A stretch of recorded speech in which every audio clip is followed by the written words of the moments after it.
సీరియల్లో సినిమాలో నటించాలనుకుంటున్నారా? అయితే వెంటనే మా యాక్టింగ్ స్కూల్లో జాయిన్ అవ్వండి.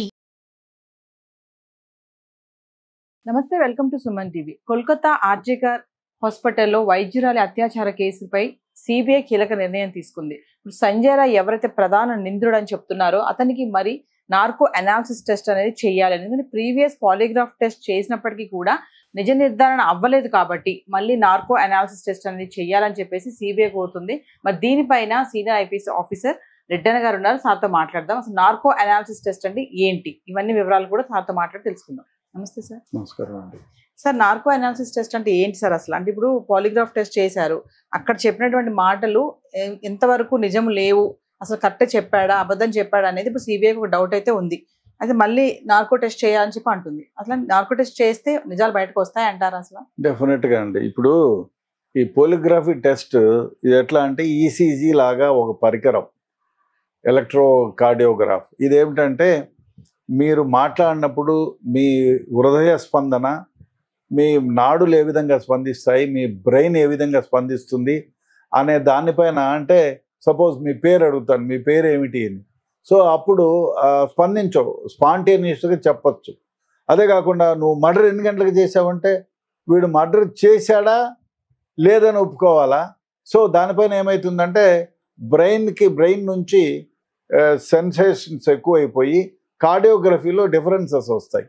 సో బ్రెయిన్ అంటే ఉచ్ఛ్వాస నిశ్వాసాలు ఎక్కువ కావటం, హార్ట్ రేట్ పెరిగిపోవటం, అదేవిధంగా బ్లడ్ ప్రెషర్ పెరిగిపోవటం, శరీరకమైనటువంటి చాలా మార్పులు వస్తాయి. గగురుపాటు చెంది కొన్ని నాడులన్నీ ఉత్తేజమైపోయి దాని ప్రకారం అవుతుంది. అంటే దాన్ని రీడ్ చేసి ఆ క్వశ్చన్ వేసినప్పుడు అక్కడున్న నాడుల యొక్క వ్యవస్థ ఏ విధంగా పనిచేసిన దానిపైన బేరీబాజు వేసుకొని వీడు అబద్ధం చెప్తున్నాడు, ఈ క్వశ్చన్కి నిజం చెప్తున్నాడు అనేది చేస్తారు.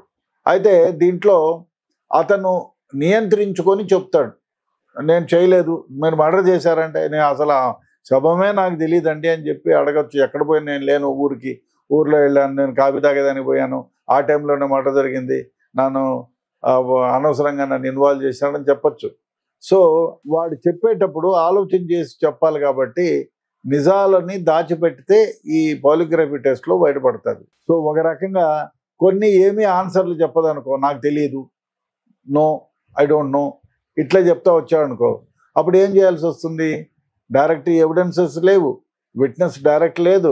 సో సర్కమ్స్టాన్సెస్ ఎవిడెన్సెస్ పైన అయినా దీన్ని రిలే ఇన్వెస్టిగేషన్ చేయాలి. లేదు అంటే ఇప్పుడు డెఫినెట్గా నార్కో అనాలిసిస్ చేయాలి. ఈ నార్కో అనాలిసిస్ చేస్తే, ఈ నార్కో అనాలిసిస్ అంటే ఏమిటంటే మిమ్మల్ని అలా పడుకోబెట్టేసి మీకు మత్తు మందు లాంటిది ఇస్తారు. సో ఆ మత్తు మందుల భ్రమలో ఉండిపోతారు.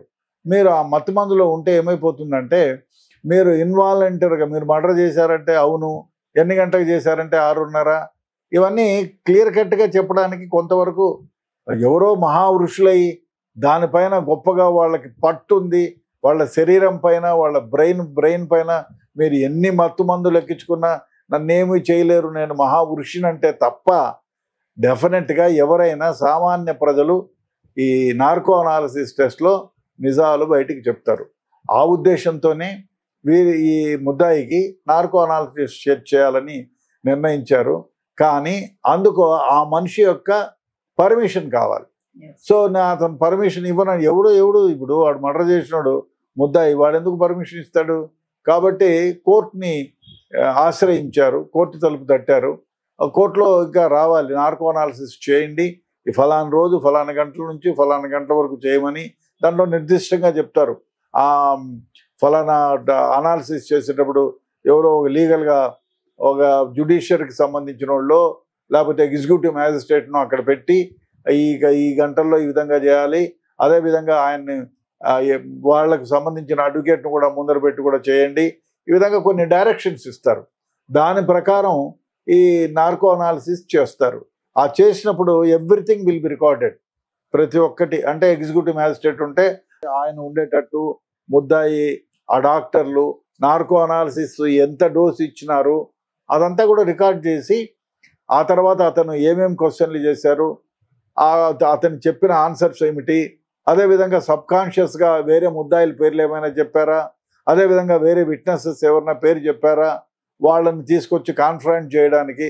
సపోజ్ ఎవరన్నా చెప్తాడా వాడు రామకృష్ణ ఇట్లా ఆ అమ్మాయి రూమ్లోకి వెళ్ళక ముందు నా దగ్గర తీసుకున్నాడు, బీడీ అగ్గిపెట్టి తీసుకొని బీడీ కాల్చుకొని పోయినాడు, ఇట్లాంటివన్నీ ఎవిడెన్సెస్ని సర్కమ్లెన్సెస్ ఎవిడెన్సెస్ అన్నీ ఒక చోటుకి తెచ్చి ఇతని పైన కేసు నిర్ధారణ చేయడానికి వీలవుతుంది. అందువల్లనే ఈ నార్కో అనాలిసిస్ టెస్ట్ చేసి ఆ అబ్బాయి ఎవరైతే ముద్దాయి ఉన్నాడో అతన్ని కన్ఫరెంట్ చేసి ఇంకా ఎవిడెన్సెస్ కలెక్ట్ చేసి అతని పైన ఛార్జ్ షీట్ వేయడానికి ఇది ఉపయోగపడుతుంది. ఇది అవసరం కూడా. అంటే సార్ సిబిఐ ఇప్పుడు పాలిగ్రాఫ్ టెస్ట్ చేస్తే అప్పుడు చెప్పాడు కదా కొన్ని మాటలు అయితే, అంటే అవన్నీ నిజం కాదు, నిజమా అబద్ధం ఒక డౌట్ వచ్చింది అంటారు సిబిఐకి, మళ్ళీ అందుకే నార్కో టెస్ట్ కి పర్మిషన్ అడుగుతున్నారంటారా? అట్లని కాదు, చాలా విషయాల్లో నాకు తెలిసింది ఏమంటే చాలా విషయాల్లో ముద్దాయి తను నిజాలు చెప్పకపోగా నాకు తెలియదు చాలాసార్లు మౌనం వహించాడు. ఎందుకంటే ఈ పాలిగ్రఫీ టెస్ట్లో మనము బలవంతం పెట్టడానికి లేదు, కొట్టడానికి లేదు, తిట్టడానికి లేదు, ఏం చేయడానికి లేదు. ఇదంతా కూడా కెమెరాలో రికార్డ్ చేస్తారు.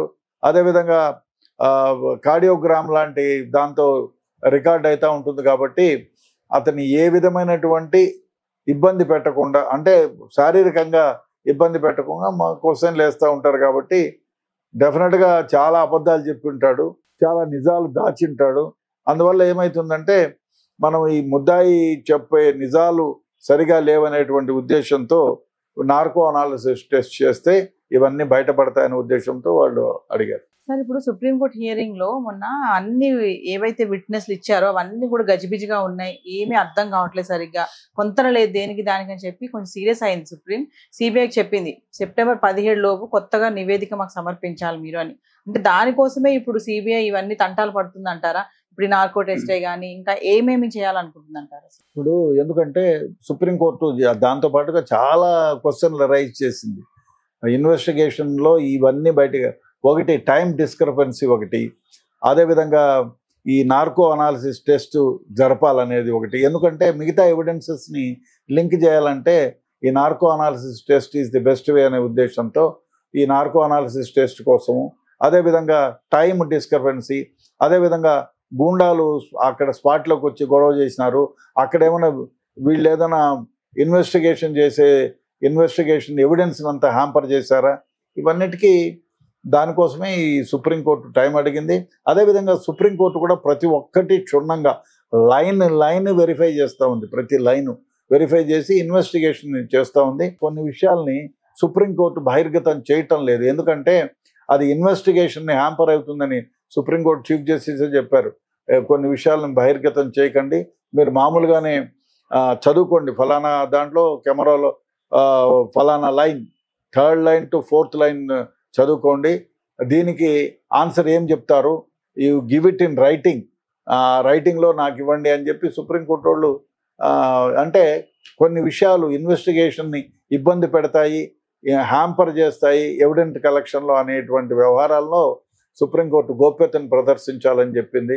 అదేవిధంగా కపిల్ సిబాల్ కూడా చాలా విషయాల్లో దాటవేశారు, అవన్నీ కూడా ఫర్దర్గా 4-5 డేస్లో మేము సమర్పిస్తాము, మా దగ్గర గవర్నమెంట్ ఇచ్చిన ఫైల్లో ఇది లేదు అని చెప్పారు. పోస్ట్ మార్టానికి పంపించే రిపోర్టు మిగతా వాటి విషయంలో ఇవన్నీ ఉన్నాయి. దానికోసమే సుప్రీంకోర్టు ఐ థింక్ దగ్గరలో 3-4 రోజుల్లో మళ్ళీ కూర్చుంటారు.